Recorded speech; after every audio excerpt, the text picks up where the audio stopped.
Hey,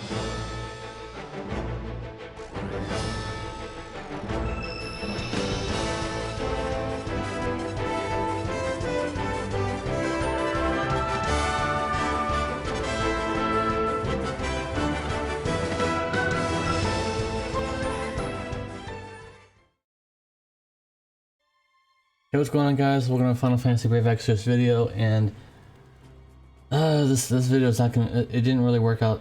The original plan of this video did not work out too well. I was just gonna do a whole bunch of trials and things, but considering how long it takes for Noctis to do damage, it didn't seem to work out. I was trying really hard, guys. I was trying really hard. I'm not making excuses. Maybe I am. If that's your opinion. I tried extremely hard for the past few days to try to get this video to work. It's not working. I'm really sorry. So what we're going to do instead, I'm going to talk about his rotations and what you should do. I've already talked about how you should build him, so if you want to check that out, I guess I'm going to plug that video, how to make a Dragoon. So we're not going to talk about how to build him in this video. We're going to show about how his rotations work, his damage output that the training demo will allow us to go to, because it's only 5 turns on the JP side. I wish it was 10 turns like on the global side. That's much better. Because his total turn count is 7 turns until you can do his max damage. So we're going to do the training dummy a little bit, and I'm also going to add in the first part that actually worked out pretty well in my montage. At the very end of this video, it's going to be showing off one trial, but in the end, guys, we're just going to go ahead and show off a few things here. So let's get into this right now. So we've got Noctis here, not built for anything yet. Not built, I think he's built for plant killer or insect killer right now, but that doesn't mean anything. So this is a normal team, guys. This is a normal team strategy. If you want a normal team palette or template, this is kind of a normal team on the JB side now. A tag chainer, finisher, support, breaker, tank, and also lock can be a provoker. So we're just gonna show a normal team strategy here first. Let's just pretend that this is a trial, and we've got also they have a light great sword that they can chain with Noctis if need be. But yeah. So we got stuff here, so we're just gonna go ahead and do all this stuff first. Nothing here is really necessary, and you know, of course you'd break. You can't break this enemy, of course. Cover, all that kind of good stuff, you know. Shift over. Uriah is gonna be amazing, by the way. Hopefully you guys are looking forward to Uriah. She was in my top support, you know, back then when I think I made like a top support, something I made, and she was like in the top spot. So first turn for Noctis, we're gonna go ahead and use this 250% buff. This is for everybody, and also light imbue, and also light in peril at the same time, just to do a little bit of stuff here, guys. And I know it's tag chaining, of course, because he's by himself. So that's the first turn here. Then of course you would want to do the sword in peril next. See, this is why it takes so long, guys. So we're gonna do the sword in peril next. Obviously you do other stuff with all your other units. We're not really worried too much about all that stuff. But so now the boss is sword in peril for 6 turns, 5 turns now. You want to make those turns count, right? So next you want to go ahead and do this and this and this. Of course, if you're bringing 2 Noctis, you would just do 2 of those together. The cooldown gives them light buff. And also some other benefits like 300% attack and some. We don't care about the lone burst damage too much, but it does unlock these moves, which gives him modifier buffs to his jump. So that's another turn. You'd want to do that. Obviously, we're not going to be doing the jump this time around because we're too late. Remember, guys, you can only do 5 turns. So now that we finally have all the things in order, now you would jump, and on turn 5 you're jumping. Turn 6 you're waiting. Turn 7 you can jump. You can do the jump. That's why I said 7 turns, guys. So obviously you jump, and then you know, still being prepared and have all the buffs available and all that kind of stuff, and then you would jump. In this instance, of course, we can't jump because we're only 5 turns. Like I said, it's a limitation, unfortunately. So now let us go in with an actual lineup here and see how much damage we can do. So now we have to do an abridged version of that stuff. So first of all, human killer buff. We're ready to jump. Remember, guys, this is without sword in peril, so it's probably not going to be nearly as good, but I think it'll be okay.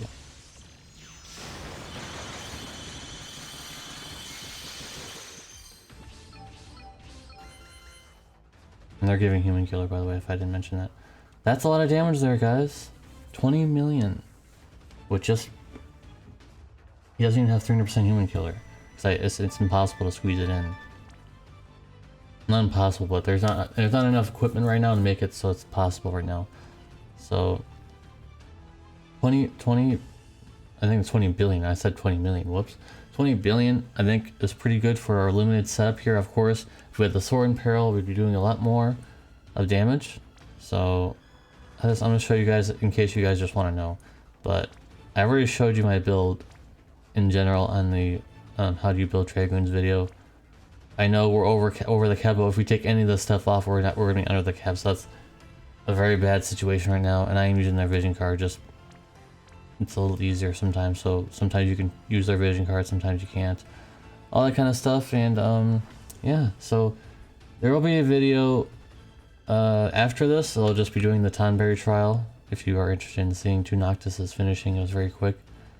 That was the one that actually worked because it was kind of, it was not a new trial, but it's not like an old ancient trial either. So I think that was pretty good. I really wish I could show off the sword in peril with it, but it's only 5 turns, so you can probably tack on a few more billion, I'm sure, if you had the sword in peril. Because remember, guys, it's 25%, so that's insane, guys. That's insane.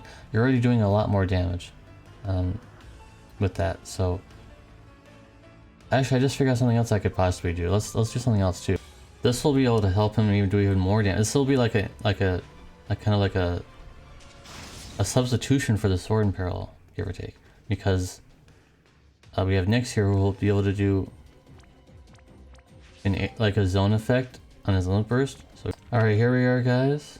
We have the zone effect, we have the imperil, and we have the Dragoon. So let's see if it'll, you know, substitute the sword imperil or not.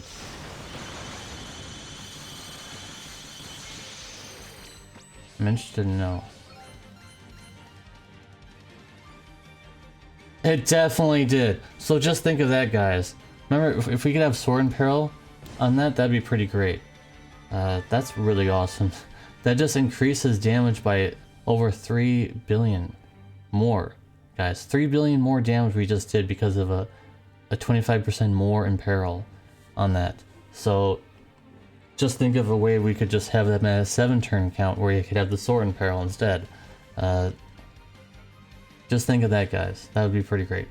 So that's going to be the end of this, guys. Make sure I'm just going to say this, and let's just go over the rotation one last time, guys, in case you... So turn 1, obviously you want to go ahead and do this and his Magnus or Grandis ability for as well, because it just has more damage. And then the sword in peril limit burst, which is max. You want to go ahead and max that because it does do a lot of damage for a limit burst. Then of course you want to go ahead and do this cooldown here, which gives some light damage boost, and a lot of other things like unlocking. He'll unlock 3 abilities that you want to go ahead and do those, because they'll give some modifier increases for this jump, so it'll be much stronger. I believe it's it's like 87. I think it's like 80. I think it's 87 times modifier right after that, I think. And you want to go ahead and do this as well, just for refreshing the imperil for light. And of course, that you know, that too. But you want to go ahead and unturn. I think it'll be like turn 3 now. Because remember, guys, first turn you're doing those abilities. Turn 2 you're doing the limit burst. Hopefully you'll be able to get that going. Turn 3 you're shifting over. You're doing those. You're doing this cooldown especially is the most important. Just remember the cooldown. Then you're doing those 3 abilities on the next turn. Then you're jumping. You're jumping right after that, guys, because this. Turn 7 is when you should be landing. Turn 7 is when you should be having everything done. So if you have not done everything and it's not turn 7, you messed up one of the part of the rotation. So in essence, guys, turn 7 is where you want to be when you get that land. I wish we could do it, but there'll also be a video showcasing this a little bit with Master Tonberry, which worked out for me in the end. That was the only one that really worked out for me right now, so maybe I'll make it a part 2 if I need to, but that'll be it for me, guys. So past me will be greeting you in the next portion of this video. Thank you guys for watching this part of the video. Hope you guys will enjoy the Noctis festivities. Arden is basically the same thing again, by the way, so there's not really a reason to make a video on him because he's literally the same thing. But I will like CG Arden anyways because I'm just happy that he's in the game. Anyways, guys, thank you for watching. If you liked watching this video, make sure to type in hashtag Noctis. Hashtag Noctis will be this keyword, but it's not the end of the video, like I said. Thank you guys for watching, and hope to enjoy these festivities. Hey, what's going on, guys? Welcome to our Final Fantasy Brave Exvius video, and it's been a while since I've done a video showcase like this, so that's what we're gonna be doing. And I've done some testing, and we will definitely want to just skip the Sword Imperial because we won't have enough time to do much of anything in that case. So since we're not going to be using the Sword Imperial, we're probably just going to jump on turn 2, probably just jump right into things like that. So that's what we're going to be doing. On the first turn, you want to go ahead and do that buff, and you want to do a light damage buff and imbue, I guess, and also the Imperial. And on the other one, of course, you don't need to do the Imperial because you're already doing it, so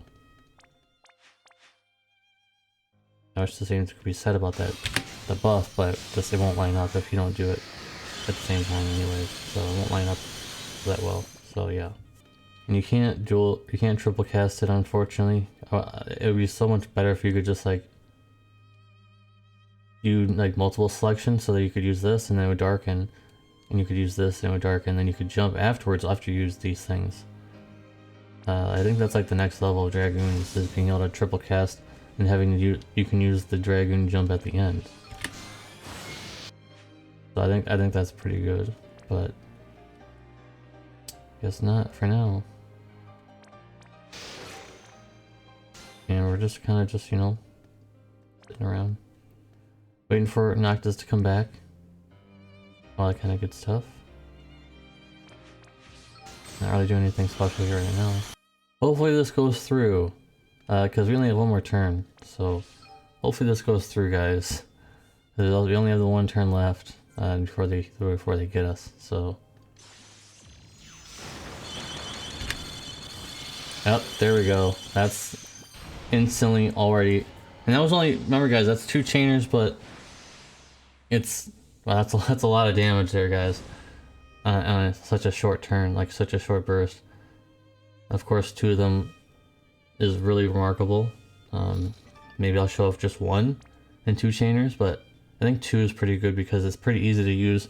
That's why Edward Elric is so good, and much better in my opinion.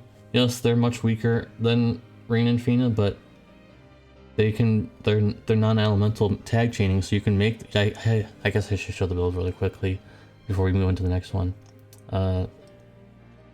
I have a light great sword on them, so that means that they're light elements, so they'll be able to work with Noctis. So quite good, guys. We're gonna move into the next fight here, so stay tuned for the next one.